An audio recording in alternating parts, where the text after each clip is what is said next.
राजस्थान में गुर्जर आंदोलन के नेता किरोड़ी सिंह बैंसला ने अशोक गहलोत के बारे में एक बार कहा था कि गहलोत इतने सजग नेता हैं कि उन्हें कोई दूध पिलाने की कोशिश करे तो वो उसका पहला घूंट किसी बिल्ली को पिलाए बिना खुद नहीं पीते। गहलोत के करीबियों का कहना है कि वो अपने विरोधियों की सारी बातें याद रखते हैं।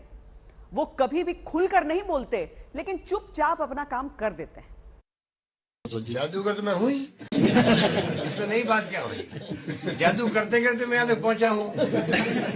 माली कम्युनिटी का आदमी, कोई जाति का बेस नहीं, 200 में से खाली एक विधायक माली जीत के आता है, तभी मुख्यमंत्री आपने बना तो बार बार, तो जादू नहीं है क्या ये? बताइए आप, ये जादू ही है। केंद्रीय मंत्री बन गया मैं 3 बार।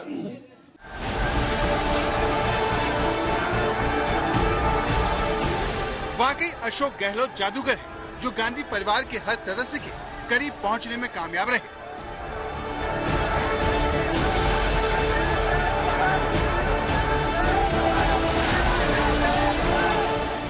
या फिर यूं कहें कि गांधी परिवार के हर सदस्य का भरोसा उन्होंने कभी टूटने नहीं दिया।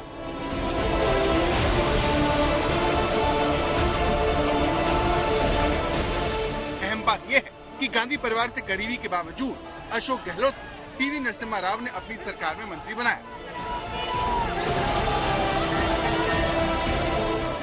अशोक गहलोत शायद कांग्रेस में इकलौते नेता हैं जो इंदिरा गांधी, राजीव गांधी और फिर पीवी नरसिम्हा राव की सरकार में मंत्री रहे। जादूगर तो मैं हुई, इसमें नई बात क्या हुई। जादू करते करते मैं यहाँ तक पहुंचा हूँ। माली कम्युनिटी का आदमी, कोई जाति का बेस नहीं, 200 में से खाली एक विधायक माली जीत के आता है, तभी मुख्यमंत्री आपने बना तो बार बार, तो जादू नहीं है क्या ये? बताइए आप, ये जादू ही है। केंद्रीय मंत्री बन गया मैं 3 बार।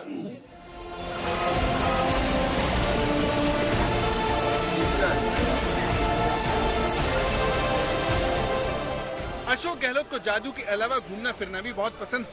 यही बात उन्हें राजस्थान में कांग्रेस का सबसे बड़ा नेता बनाती है, जिसकी पहुंच और पहचान राज्य के हर क्षेत्र में है।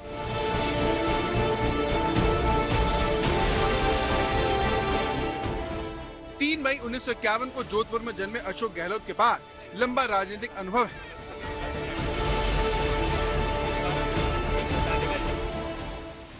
वो साल 1982 से 1993 के बीच केंद्र में पर्यटन और नागरिक उड्डयन राज्य मंत्री, खेल राज्य मंत्री और कपड़ा मंत्री का स्वतंत्र प्रभार संभाल चुके हैं। 1980 में पहली बार जोधपुर से सांसद बने अशोक गहलोत 5 बार सांसद भी रहे हैं।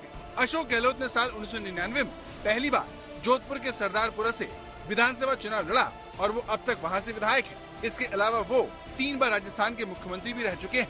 गहलोत के पास संगठन का भी अनुभव है। चुनाव प्रभारी होने के साथ साथ वो 2 बार कांग्रेस के महासचिव भी रहे हैं। कुल मिलाकर अशोक गहलोत के बराबर कांग्रेस में किसी और नेता के पास इतना अनुभव नहीं है।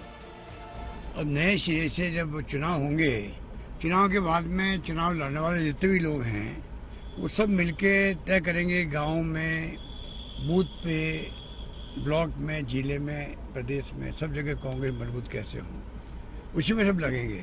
राजस्थान ही नहीं, देश के दूसरे हिस्सों में भी अशोक गहलोत ने कांग्रेस को शानदार सफलता दिलाई है। गुजरात का उदाहरण तो सबके सामने है, किस तरह से कल्पेश, जिग्नेश और हार्दिक जैसे युवा नेताओं की तिगड़ी खड़ी करके कांग्रेस को जीत के दहलीज पर लाकर खड़ा कर दिया था और गांधी परिवार के बेहद करीबी तो हैं ही। गांधी परिवार से इसी करीबी का फायदा अशोक गहलोत को सचिन पायलट से सियासी जंग में हुआ। 2018 में जब राजस्थान में कांग्रेस का परचम लहराया तो अशोक गहलोत सचिन पायलट के नीचे से मुख्यमंत्री की कुर्सी छीन ली। अशोक गहलोत ने इतना पक्का दांव खेला कि सचिन पायलट की एक भी न चली। बाद में सचिन पायलट की बगावत ने गांधी परिवार के सामने गहलोत के कद को और बढ़ा दिया।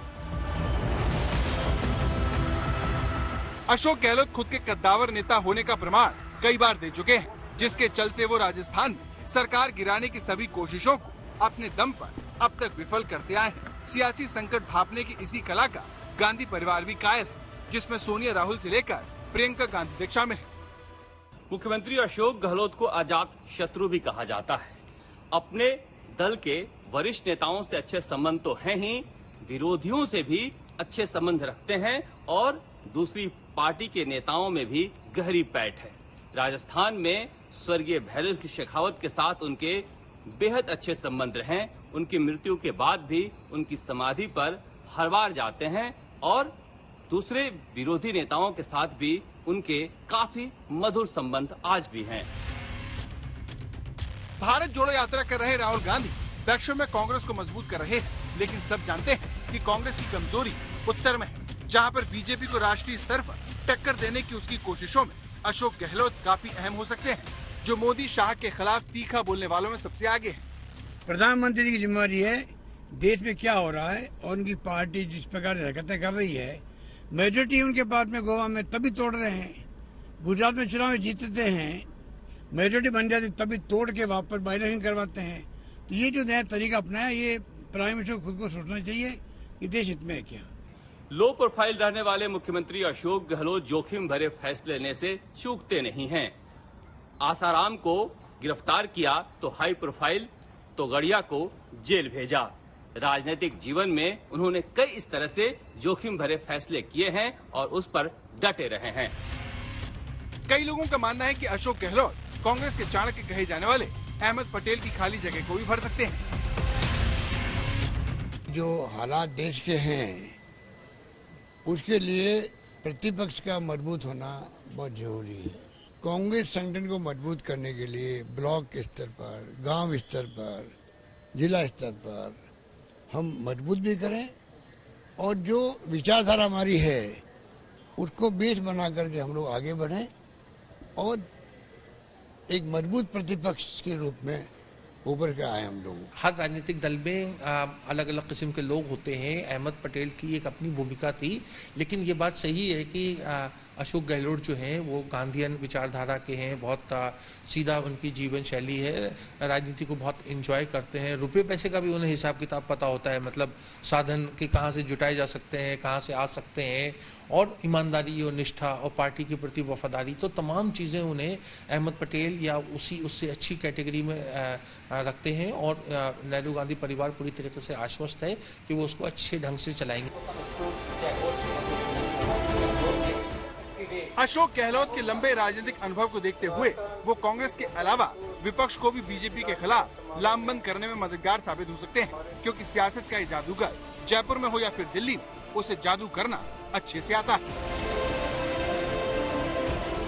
शरद कुमार, जयपुर, आज तक।